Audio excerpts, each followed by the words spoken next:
Industry latest skills తో best career మీ సొంతం 100% practical learning and top placements కోసం ఇప్పుడే జాయిన్ అవ్వండి రాయ్ యూనివర్సిటీ.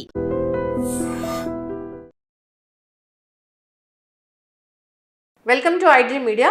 సో జనరల్గా బీపీ అంటే మనందరికీ తెలిసిందే 120/80 ఉంటే నార్మల్ లెవెల్స్ అని ఇలా ఫస్ట్ నుంచి మనకు తెలుసు.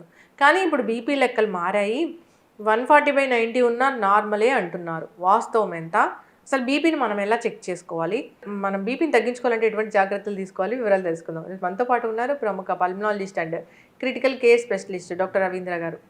డాక్టర్ గారు నమస్తే. నమస్తే డాక్టర్ గారు, బీపీ గురించి ఉన్న డౌట్స్ అసలు దేని గురించి ఉండవేమో. డయాబెటీస్లో కూడా అన్ని డౌట్స్ అడగము. బీపీ ఒక సైలెంట్ కిల్లరు. అది ఉందని తెలుసుకోకపోతే మనకి ప్రాణాలకి ప్రమాదం అని చెప్తూ ఉంటారు. బీపీ 120/80 ఉంటే నార్మలు, ఇప్పుడైతే 140/90 ఉన్న నార్మలే అంటున్నారు. లెక్కలు మారాయి అంటున్నారు. ఏం చెప్తారు డాక్టర్ గారు? ఇప్పుడు బీపీ అనేది యూనివర్సల్గా చాలా కామన్గా ఉండే జబ్బు. ఇది ఎవరికి వస్తుంది, ఎందుకు వస్తుంది అనేది తెలియదు. సో ఏ కారణం లేకుండా వచ్చే బీపీని ఎసెన్షియల్ హైపర్ టెన్షన్ అని అంటారు. సో అది నేను ఒక లంగ్ స్పెషలిస్ట్ అయ్యండి దాని గురించి ఎట్లా అని అంటే, మాకు ఈ బీపీ కేసులు ఆయాసంతో వస్తారు. అలానే ఒబేసిటీ ఉన్నవాళ్ళు, షుగర్ ఉన్నవాళ్ళు, బీపీ మీద ఎక్కువ తగ్గట్లేదు అనేవాళ్ళు చాలామంది మా దగ్గరికి వేరే కారణాలకి వస్తారు. అది కారణం ఏంటంటే అబ్స్ట్రక్టివ్ స్లీప్ అయిపోయినాయి ఈ గురక వలన. సో ఆ విధంగా మాకు బీపీకి సంబంధం ఉంటుంది. సో ఏదన్నా ప్రాబ్లం ఉన్నప్పుడు ఇట్లా సో బీపీ కూడా కంపల్సరీ కంట్రోల్ చేయాల్సిన అవసరం ఉంటుంది. బాడీలో మనం అంతా హెల్తీగా ఉంటేనే మనకు మిగతావన్నీ కరెక్ట్ అవుతాయి, లేకపోతే సిమ్టమ్స్ రిలీవ్ ఉండదు. మీరంటే బీపీ ఈ క్లాసిఫికేషన్స్ అంటే ఇవి ఏమన్నా మారాయా? సో బేసికల్గా మనం ఆలోచిస్తే మన బాడీ డిజైన్ చేసింది 120/80కి. So God designed or nature designed 120/80. అంటే దానికి ఏం పెరిగితే ఏమవుతుంది అని అనుకుంటున్నాం చాలామంది. పెరిగితే ఇమ్మీడియట్గా ఏం చనిపోము, కానీ మన బాడీలో మనకందరికీ తెలుసు కేశనాళికలు అని ఉంటాయి. అంటే క్యాపిలరీస్. మన హెయిర్ ఉందా, హెయిర్ కన్నా థిన్గా కానీ హెయిర్ అంత సైజ్ కానీ ఉంటాయి క్యాపిలరీస్. ఈ క్యాపిలరీస్ మన కంటి రెటీనాలో కానీ, అలానే ఎస్పెషల్లీ కిడ్నీస్లో కానీ క్యాపిలరీస్ ఎక్కువ ఉంటాయి, బ్రెయిన్లో ఉంటాయి. ఇవి ఈ కేశనాళికలు అనేవి చాలా డెలికేట్ ఉంటాయి. కొన్ని బిలియన్స్లో ఉంటాయి. బిలియన్స్ అంటే కొన్ని వేలు, కొన్ని లక్షల్లో ఉంటాయి.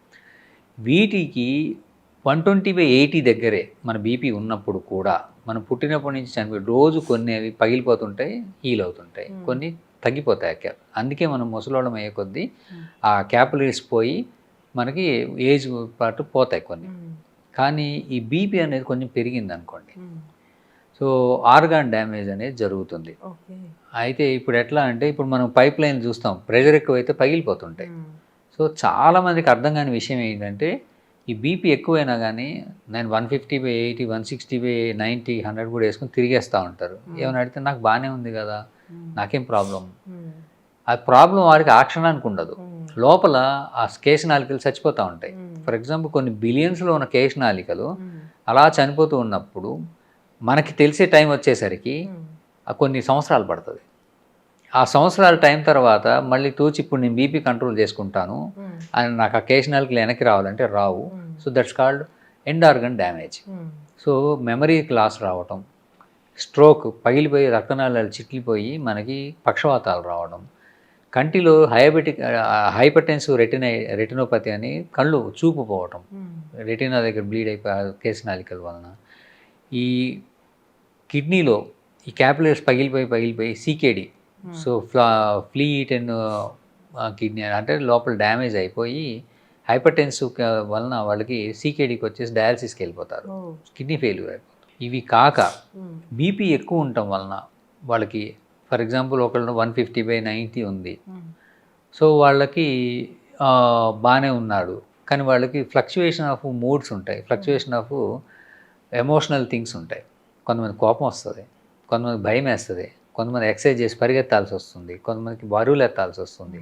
ఇలా డిఫరెంట్ థింగ్స్ లైఫ్ స్టైల్లో నడుస్తుంటాయి. కాబట్టి అప్పుడు బీపీ పెరగాల్సిన అవసరం ఉంటుంది. వాళ్ళకి 150, 160 ఆల్రెడీ ఉందంటే ఇంకా పెరిగింది, ఆ క్షణానికి కొలాప్స్ అయిపోవచ్చు. సో బీపీ కంట్రోల్ అనేది ఉంచుకోవడం అనేది అవసరం మనం నార్మల్గా. ఒకటి ఎండ్ ఆర్గన్ అవ్వకుండా, రెండు ఇలాంటివి ఏమీ అవ్వకుండా. అలానే ఈ హై బీపీతో మనకి ఈ బ్లడ్ ఫ్లో అవుతున్నప్పుడు బ్లడ్ వెజల్స్ డ్యామేజ్ అవుతాయి, పెద్దవి మేజర్ డ్యామేజ్. అక్కడ ప్లేక్ ఫార్మేషన్ ఎక్కువ ఉంటుంది. ఈ ప్లేక్ ఫార్మేషన్ ఉండటం వల్ల హార్ట్ అటాక్స్ రావటం, స్ట్రోక్స్ రావటం ఇలాంటివి కూడా జరుగుతాయి. సో బీపీ 120/80 అనేది నార్మల్. కాకపోతే ఈ చేంజెస్ అనేవి మరి ఎంత ఉన్నాయో తెలియదు, కానీ 80 years అండ్ అబోవ్ అయితే అప్పుడు 140/90 ఉన్న నార్మల్ కిందే. అడల్ట్స్ అండ్ యంగ్ పీపుల్ వాళ్ళందరూ 120/80 కిందే చూడాలి. అయితే 140/80 ఉంటే మరి ట్రీట్ చేసుకోవాలా? సో స్టేజ్ 1 కిందకు వస్తుంది. సో స్టేజ్ 1 కొన్ని మైల్డ్గా అయిపోయింది. Observation, diet changes, life style modifications ఇలాంటివి చేసుకోవడం మంచిది. 140 కన్నా దాటి కన్సిస్టెంట్గా ఉండి సమ్ సిమ్టమ్స్ ఏమైనా ఉంటే వాళ్ళకి ట్రీట్ చేయాల్సి వస్తుంది. ఒక్కొక్కసారి ఈ 80 మారుతూ ఉంటుంది కదా, 80 పెరుగుతూ ఉంటుంది, అది డయాస్టోలిక్ అంట. So diastolic, systolic. సో చిన్న వాళ్ళకి ఏంటంటే డయాస్టోలిక్ బాగుంటుంది, ఏజ్ పెరిగే కొద్దీ డయాస్టోలిక్ పడిపోతుంది బికాస్ ఆఫ్ వెజల్ స్టిఫ్నెస్ మారటం వల్ల. సో ఇది కొంతమందికి ఐసోలేటెడ్ డయాస్టోలిక్ బీపీ ఉంటుంది, కొంతమందికి సిస్టోలిక్. యూజువల్గా బీపీ అంటే systolic BP. So systolic, diastolic రెండు వచ్చినా కూడా దాన్ని ఎసెన్షియల్ కింద అంటారు. రెండు పెరుగుతాయి, లేదా ఓన్లీ సిస్టోలిక్ బీపీ రావచ్చు, ఐసోలేటెడ్ సిస్టోలిక్, ఓన్లీ డయాస్టోలిక్ కూడా ఉండొచ్చు. So depending on the reading టైప్ని బట్టి వాళ్ళు దానికి తగ్గట్టుగా మనకి వాళ్ళు ట్రీట్మెంట్ తీసుకోవాల్సి ఉంటుంది. మందులు వాడాల్సిందే. 120/80 కన్నా అంటే మనకి ట్రీట్మెంట్ ఆప్షన్ 120 to 140 దాకా మనకి ప్లే చేసుకోవచ్చు. సో కాన్స్టాంట్గా 130 ఉంటుంది, ఓకే, యాక్సెప్టబుల్, పెద్ద డ్యామేజ్ ఏమి ఉండదు. బట్ కాన్స్టాంట్గా 140 అండ్ అబోవ్ తగులుతుంది, తీసుకోవాలి. అయితే ఇందులో కూడా చాలా మా ట్రిక్స్ ఉన్నాయి. ఎట్లా అంటే బీపీ అనేది మనకు తెలియకుండా 140 అబోవ్ అనేది చాలా టైమ్స్లో వస్తుంది. ఎట్లా అంటే కొంతమంది సిగరెట్ తాగుతారు, తాగిన 4-5 hours వరకు, 6 hours వరకు బీపీ ఎక్కువ ఉంటుంది. ఆల్కహాల్ తాగిన చాలాసేపు వరకు బీపీ ఎక్కువ ఉంటుంది. ఆ టైంలో మనం చెక్ చేసుకున్న వేస్ట్. మనం ఎక్సర్సైజ్ చేస్తాం, ఒక నెక్స్ట్ 2-3 hours వరకు బీపీ ఎక్కువ ఉంటుంది. మెట్లు ఎక్కొచ్చాము, నడిచాము, బీపీ ఎక్కువ ఉంటుంది. ఎమోషనల్ ప్రాబ్లమ్స్ ఉన్నాయి, స్ట్రెస్, స్ట్రెయిన్ అయింది, కోపం వచ్చింది, బీపీ ఎక్కువ ఉంటుంది.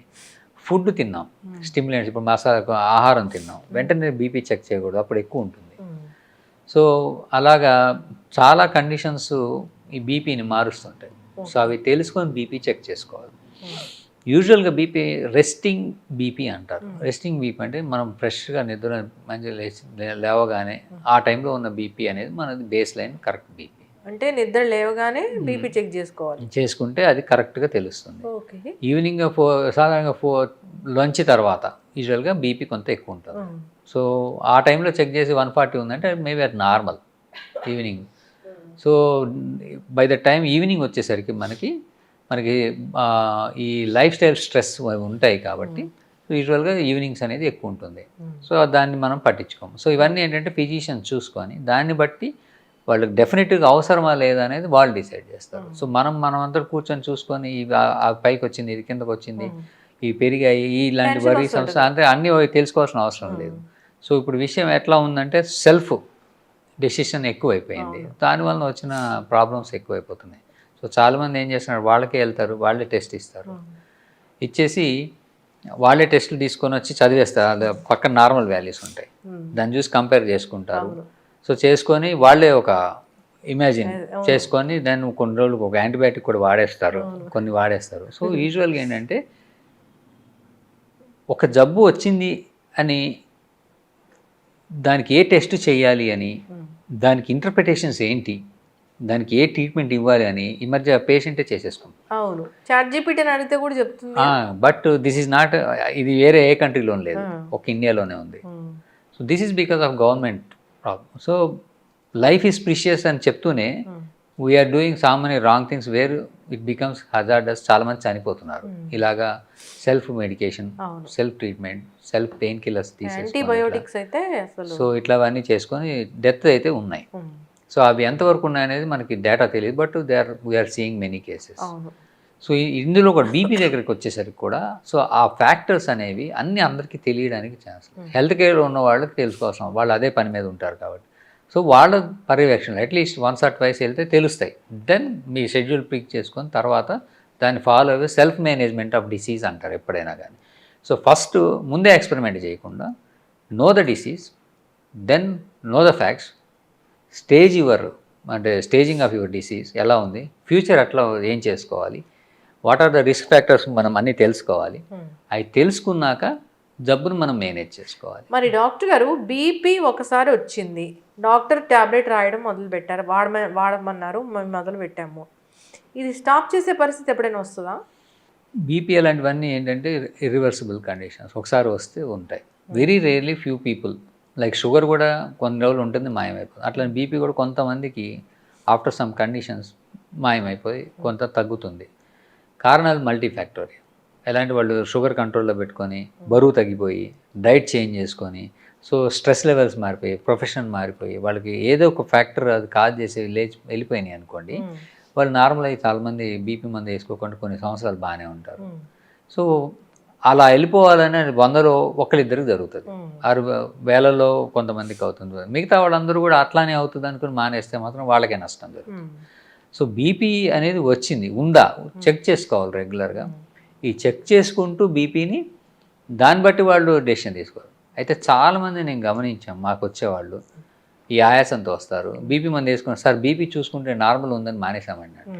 వాళ్ళు ట్యాబ్లెట్స్ వేస్తుంటే నార్మల్ ఉంది, సో దాన్ని మానేస్తారా, దానికి తెలియకుండా పెరిగి ఉంటుంది, ఆయాసాలు వచ్చేస్తాయి. సో బీపీ మందు అనేది వేస్తే నార్మల్ ఉంది అంటే మందు సరిపోయింది డోస్ అని. సో మందు డోస్ సరిపోయి బీపీ నార్మల్ అయిందని డోస్ తగ్గించకూడదు, అంతే మెయింటైన్ చేయాలి, 2 మానేయకూడదు. ఈ 2 చాలా మంది చేస్తుంటారు లైఫ్ స్టైల్. ఇంకొకటి మీలాంటి డాక్టర్ల దగ్గరికి వస్తే ఒక ట్యాబ్లెట్ రాస్తే దాన్ని ఏళ్ల తరబడి వాడుతూ ఉంటారు, మళ్ళీ మధ్యలో ఫాలోఅప్కి వెళ్ళకుండా. అది ఇండియాలో చాలా ఎక్కువ అయిపోయింది. సో ఈవెన్ 5 years 6 years కూడా వాళ్ళు అదే ప్రిస్క్రిప్షన్ తీసుకెళ్ళి మందులు వాడేస్తున్నారు. This is again government policy problem. Why India ఇంటర్నేషనల్గా అయితే ఒక ప్రిస్క్రిప్షన్ ఇస్తే ఆ ప్రిస్క్రిప్షన్ మెడికేషన్ అనేది first goes to pharmacist.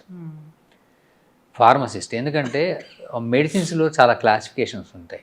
So schedule H అని, డేంజరస్ అని, నార్కోటిక్స్ అని, అండ్ కొన్ని లిమిటెడ్ యూసేజ్ అని, సైడ్ ఎఫెక్ట్స్, ఈ ప్రొఫైల్స్ అన్నీ చాలా ఉంటాయి. సో ఈ మందులు రాసేటప్పుడు ఏ పేషెంట్కి ఏం రాస్తాము అనేది డాక్టర్గా సిచ్యువేషన్ బట్టి రాస్తారు. దాని తర్వాత అవి ఎక్స్ప్లెనేషన్ చేయటం, ఎన్ని ఇవ్వాలి అనేది మాత్రమే, ఎన్ని మందులు ఇవ్వాలని రాసినాక those things goes to pharmacist. Qualified pharmacist అవన్నీ చూసినాక పేషెంట్కి ఎన్ని, ఫర్ ఎగ్జాంపుల్ 2 నెలలు వాడాలి మందులు, ఆ 2 నెలలే సప్లై చేస్తాడు, చేసి ఆ ప్రిస్క్రిప్షన్ అక్కడితో ఎండ్ చేస్తాడు. ఎందుకంటే చేసే ముందు వాళ్ళకి ఆ సైడ్ ఎఫెక్ట్స్, ఆ మందులు ఎప్పుడు వేసుకోవాలి, విత్ ఫుడ్ వేసుకోవాలా, ఆఫ్టర్ ఫుడ్ వేసుకోవాలా, ఖాళీ పొట్ట మీద వేసుకోవాలా, ఇట్లా అన్నీ ఎక్స్ప్లెయిన్ చేస్తూ సైడ్ ఎఫెక్ట్స్ కూడా మీకు ఈ లక్షణాలు కనబడితే మందు ఆపాలి, డేంజరస్ అన్నీ చెప్పి సైన్ తీసుకొని ఎండ్ చేసి ఇస్తారు. అయితే ఫర్ ఎగ్జాంపుల్ కొన్ని ఒకరికి జ్వరం వచ్చింది, 5 రోజులు యాంటీబయాటిక్స్ రాసాము, అక్కడితో ఎండ్ అయిపోవాలి 5 రోజుల్లో. కానీ ఇదే యాంటీబయాటిక్ వాళ్ళు ఒక 10 కోర్సులు 20 కోర్సులు కొనేసుకుని వేసేసుకుంటారు.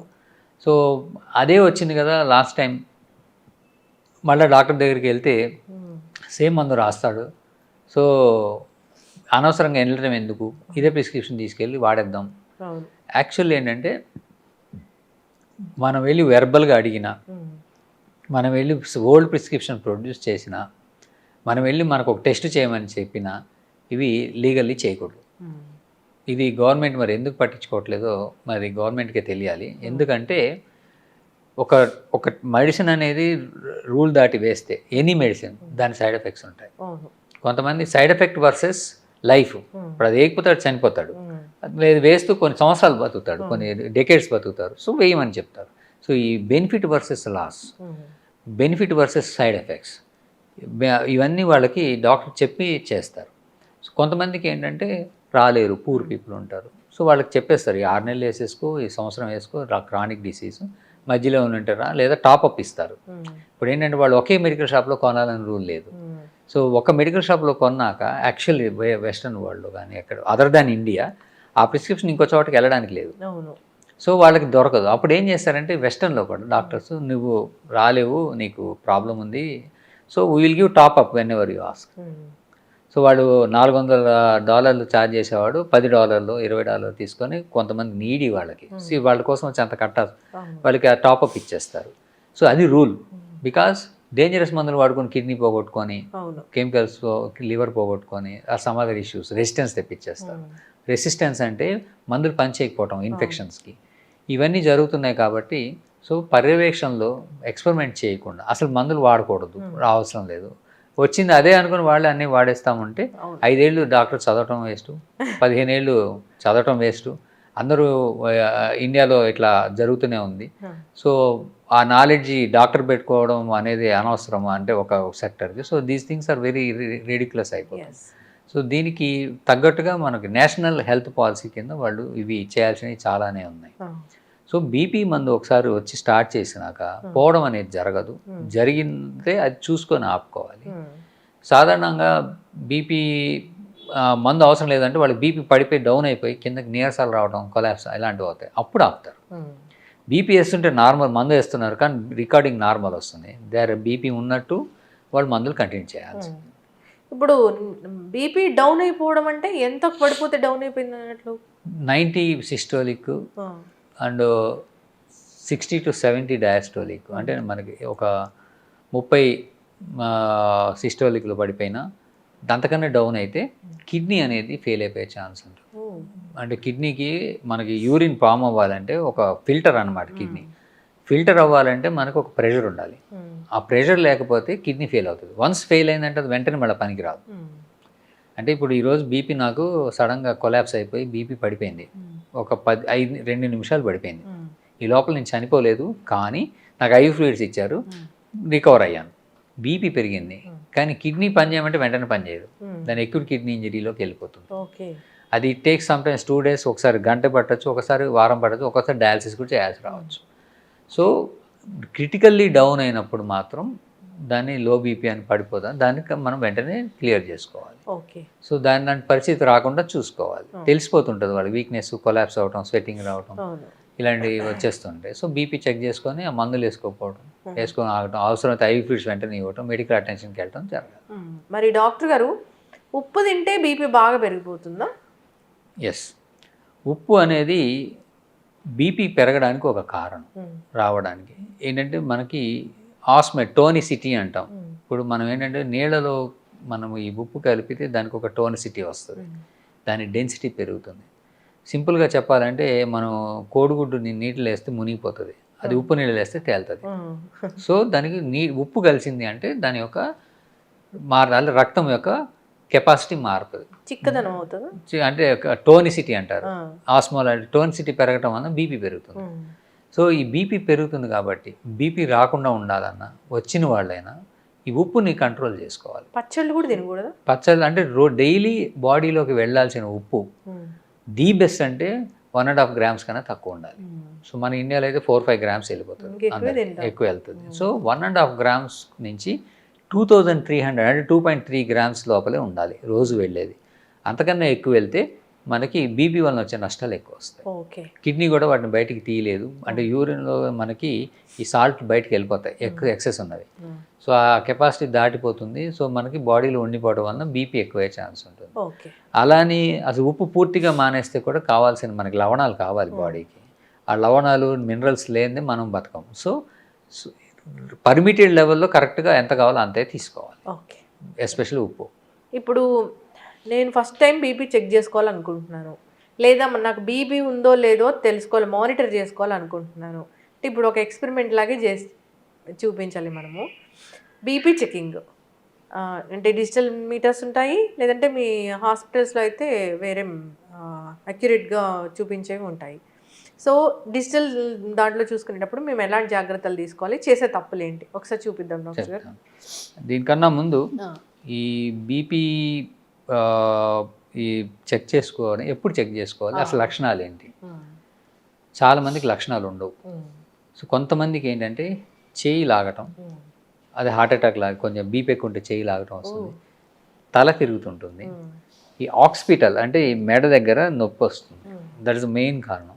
కొంతమందికి ఈ లక్షణాలు కూడా ఉండవు, చాలా బీపీ ఉంటుంది, మామూలుగా తిరిగేస్తుంటారు. సో ద ఓన్లీ ఏంటంటే లక్షణాలు లేని వాళ్ళు కూడా ఎప్పుడైనా బీపీ చెక్ చేసుకుంటూ ఉంటాం, ఒక్కటే మార్గం.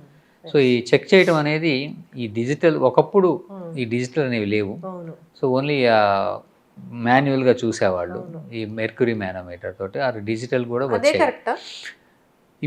ఇప్పుడున్న క్రైటీరియాలో ఇదే కరెక్ట్, డిజిటల్.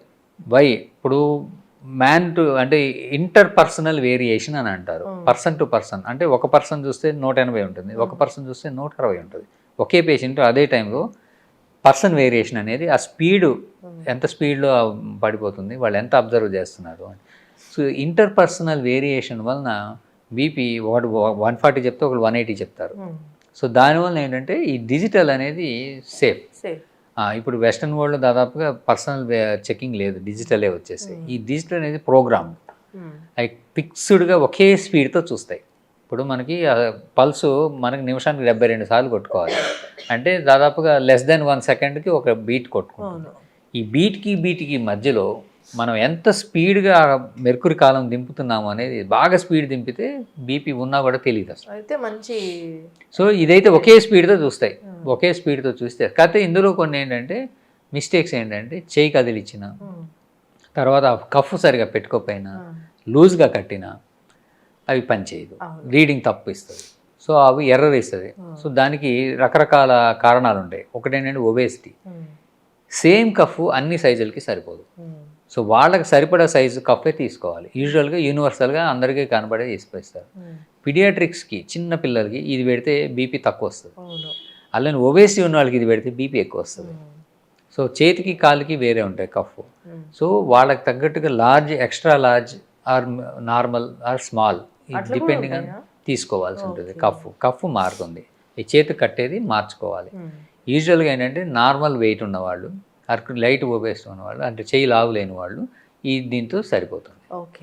కానీ కొంతమంది ఏం చేస్తారంటే లూజ్, ఆ చెయ్యి తిరిగిపోతుంటుంది కఫ్ కట్టినా కూడా. అలా తిరిగిపోతూ ఉంటే కనుక ఆ రీడింగ్ కరెక్ట్ కాదు. అలానే position of the cuff. Position ఏంటంటే ఇప్పుడు మనకి చేతి మడుతుంది కదా, ఇది చెయ్యి దండం అంటాం. ఈ చెయ్యి దండానికి కరెక్ట్గా మిడిల్ పార్ట్లో కట్టాలి. అంటే కిందకి కట్టద్దు, పైకి కట్టద్దు, మిడిల్ పార్ట్. 1, 2, 3 పార్ట్స్ చేస్తే ఈ మిడిల్ పార్ట్లోనే కట్టాలి. కిందకి కడితేనేమో ఈ జాయింట్ మీదకి వస్తుంది, మనకి తెలియదు. పైకి కడితేనేమో ఈ మధ్య డిస్టర్బెన్స్ వచ్చేసి తెలుసు. మిడిల్లో కడితే వచ్చే రీడింగ్ కరెక్ట్ ఉంటుంది. అలానే ఆ కఫ్లో మనకి ఈ బీపీ మెజర్ చేసే బెలూన్ ఒకటి ఉంటుంది. ఆ బెలూన్ పొజిషన్ కూడా ఇంపార్టెంట్. ఆ బెలూన్ వచ్చి మన ఆర్టరీ మీదే పడాలి. మనకి ఇక్కడ రక్తనాళం వెళ్తుంది. ఆ బెలూన్ ఆపోజిట్లో కడితే బీపీ సరిగా తెలవదు. సో ఇవన్నీ ఎక్కువ వస్తుంది బీపీ ఒకసారి. సో అవన్నీ స్మాల్ అండ్ ప్రతి ఒక్క విషయం తెలుసుకోకుండా మనము చేస్తే ఎక్కువ వచ్చింది తక్కువ వచ్చింది అనుకో, ఇంకా టెన్షన్ ఎక్కువ. అలానే డిజిటల్ది పెట్టినప్పుడు యూజువల్గా 2 సార్లు 3 సార్లు చెక్ చేసుకొని దాని యావరేజ్ తీసుకోవడం బెటర్. ఫస్ట్ తీసుకోకూడదు అసలు. తీసుకోవచ్చు, కానీ ఏంటంటే 2 సార్లు 3 సార్లు చెక్ చేసుకొని డిఫరెంట్ టైమ్స్లో కూడా చెక్ చేసుకొని వాటి యావరేజ్ తీసుకోవడం మంచిది ఎప్పుడైనా. బట్ కట్టేటప్పుడు మాత్రం అవన్నీ ఫిక్స్డ్గా మనం చేసుకోవాలి. చూపిద్దాం డాక్టర్ గారు. ఈ బీపీ ఎవరికి వాళ్ళ ఇంట్లో చెక్ చేసుకునేటప్పుడు ఈ బీపీ కఫ్ గురించి కొంత మనం తెలుసుకోవాలి. ఇక్కడ చూస్తే ఈ బీపీ కఫ్ మీద ఒక పిక్చర్ ఇచ్చాడు. ఈ ఆర్మ్ సర్కంఫరెన్స్ ఇప్పుడు అందరికీ ఒకటే కాదు, ఇది 32 సెంటీమీటర్స్ సర్కంఫరెన్స్ 22 ఇంచ్ దాకా పనిచేస్తుంది. అంటే టూ మచ్ ఒబేసిటీ ఉండి 100 కేజీలు ఉన్న వాళ్ళకి ఇది పనిచేయదు. సో యావరేజ్ అడల్ట్కి ఇది పనిచేస్తుంది. 2, ఎప్పుడైనా ఈ కఫ్ బిగించేటప్పుడు టైట్గా బిగించకూడదు, లూజ్గా బిగించకూడదు, మీడియం టైట్నెస్ అంటే ఒక మోస్తరుగా పెట్టాలి. తర్వాత ఈ కఫ్ ఎక్కడ పెట్టాలి అనేది మనకి ఇక్కడ ఒక లైన్ ఉంది. ఈ మడత, చేతి మడతకి 2 సెంటీమీటర్ల పైన వచ్చేటట్టుగా కట్టుకోవాలి. ఈ 2 సెంటీమీటర్ మరీ కిందకు వచ్చినా బాగా పైకి వెళ్ళినా ఈ రీడింగ్ తేడా వస్తుంది. తర్వాత ఈ కఫ్ కట్టినప్పుడు ఈ కఫ్ అనేది మనకి ఈ కఫ్ ఏదైతే కడతామో అది మన గుండె లెవెల్లో ఉండాలి. ఇప్పుడు ఇది కట్టినాక ఇట్లా చెయ్యి ఎత్తారనుకోండి మారిపోతుంది. సో ఇది గుండె లెవెల్లో లేదు. సో హార్ట్ లెవెల్లో ఉండాలి. పడుకున్నా కూర్చున్నా మనం నిలబడిన హార్ట్ లెవెల్లో ఉండాలి. తర్వాత ఈ కట్టేటప్పుడు మనకి బీపీని కొలిచే పార్ట్ ఇక్కడే ఉంటుంది, ఇంత పార్ట్. మిగతాదంతా ఓన్లీ కట్టడానికి కోసం. సో అందులో వీళ్ళు ఇక్కడ ఒక చిన్న మార్క్ ఇచ్చారు, ఆర్టరీ, ఏఆర్టీ. ఈ ఆర్టరీ ఈ పాయింట్ అనేది సాధారణంగా మనకి చేతిలో మనకి బ్లడ్ నరం అనేది పల్స్ తెలిసేది ఇక్కడి నుంచి వెళ్తుంది. సో ఈ పార్ట్లోనే అది ఉండాలి, ఇటు వస్తే పనికిరాదు. సో దాన్ని చూసుకొని ఇవన్నీ చూసుకొని దాన్ని బట్టి రీడింగ్ చేసుకోవాలి. ఓకే. సో ఇప్పుడు కరెక్ట్గా చూడాలంటే నేను పెడతాను చూడండి. ఇప్పుడు ఈ చెయ్యి దూర్చినాక ఆర్టరీ అని ఉంది కదా, ఈ ఆర్టరీ అనేది ఇక్కడ ఈ ఆర్టరీ దగ్గర, సో దాదాపుగా 2 సెంటీమీటర్ల పైకి పెట్టాను, ఆర్టరీ దగ్గర పెట్టాను. దెన్ టైట్గా పెట్టాలి. ఓకే. టైట్ అండ్ మరి రక్త సరఫరా ఆగిపోయేంత టైట్గా కాదు, అలా అనేది కాదు. యూజువల్గా ఏంటంటే ఈ పార్ట్ ఊడొస్తా ఉంది. దిస్ వన్ ఏంటంటే ఎప్పుడైనా ఊరికి వెళ్ళినప్పుడు వాటిని తీసుకోవడానికి, క్లీన్ చేసుకోవడానికి, మామూలుగా అయితే తీయాల్సిన అవసరం లేదు.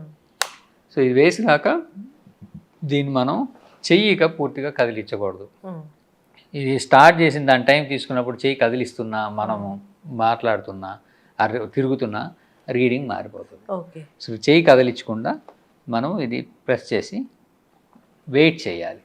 సో ఇది ఆటోమేటిక్గా రీడింగ్ స్టార్ట్ అవుతుంది. సో కఫ్ నొక్కుతుందా, ప్రెషర్ వస్తుంది. సో వచ్చినప్పుడు ఇంకా చెయ్యి కదిలించకూడదు, మనం ప్రశాంతంగా ఉంటే అదే ఆటోమేటిక్గా రీడింగ్ అదే ఇచ్చేస్తుంది. అంటే ఆ చెయ్యి అట్లా కిందకైనా ఉండొచ్చు, చెయ్యి కిందకు ఉండొచ్చు, కొంచెం ముందుకు ఉండొచ్చు టేబుల్ మీద. సో ఇది తీసుకొని ఈ రీడింగ్ అనేది మనము తీసుకొని చూసుకోవచ్చు, అది వస్తుంది. సో చెయ్యి కదపకూడదు, మనం మిషన్ని చెయ్యి ఎట్లయినా ఉండొచ్చు, కానీ ఇది కట్టింది ఇది మాత్రం హార్ట్ లెవెల్లో ఉండాలి. రీడింగ్ స్టార్ట్ చేసినప్పుడు ఎక్కువ కదిలిస్తూ ఉంటే తప్పు రీడింగ్ వస్తుంది. కాళ్ళు కిందకే ఉండాలి. చాలా మంది కాళ్ళు అట్లే పడుకొని ఉండొచ్చు, కూర్చొని ఉండొచ్చు, అదేం ప్రాబ్లం, నిలబడి కూడా ఉండొచ్చు. అయితే అవి ఫస్ట్ టైం చెక్ చేసినప్పుడు కాళ్ళకి, కుడి చేతికి ఎడం చేతికి డిఫరెన్స్, చేతికి కాలికి డిఫరెన్స్, కూర్చొని ఉన్నప్పుడు నిలబడి ఉన్నప్పుడు డిఫరెన్స్, ఇవన్నీ చాలా చూస్తారు. అది ఫిజిషియన్ చూస్తారు. మనం ఇంట్లో చూసుకునే ఇప్పుడు దానికి 150/90, 135/94 వచ్చింది, పల్స్ 74. సో ఇదే పల్స్ మళ్ళీ ఒకసారి ఇంకోసారి రీకన్ఫర్మ్ అట్లానే చేసుకోవటం మంచిది. మళ్ళీ నొక్కాను. So at least 2 to 3 times check చేసుకొని ఆ వచ్చిన యావరేజ్ చేసుకుంటే యూజువల్లీ బెటర్. లేదంటే అది ఒకసారి చేయి కదిలిందని రాకపోవటం, అయితే ఒకసారి పెట్టినప్పుడు ప్రతిసారి ఎర్రర్ అని వస్తుంది. ఎర్రర్ అని వస్తుంటే కనుక డాక్టర్ దగ్గరికి వెళ్ళి చెక్ చేసుకోవాలి. అంటే ఎర్రర్ అంటే అది చెక్ చేయట్లేదు, సరిగా రావట్లేదు, వీళ్ళకి బీపీఎన్ ఎక్కువ ఉండాలి, లేదా ఆ కఫ్ సరిగా సెట్ అవ్వకపోతుండి ఉండాలి. సో సమ్ ఏదో కారణాల వల్ల ఎర్రర్ అని వస్తుంది, ఈ అని వస్తుంది. అప్పుడు డాక్టర్ దగ్గరికి వెళ్ళి చెక్ చేసుకోవాలి. ఎర్రర్ వచ్చిందంటే వాళ్ళకి బీపీఎన్ ఎక్కువ ఉండాలి, వేరే మల్టిపుల్ కారణాలు. సో అవి ఏంటి అనేది వాళ్ళు చెక్ చేసుకుంటారు. సో 130/90.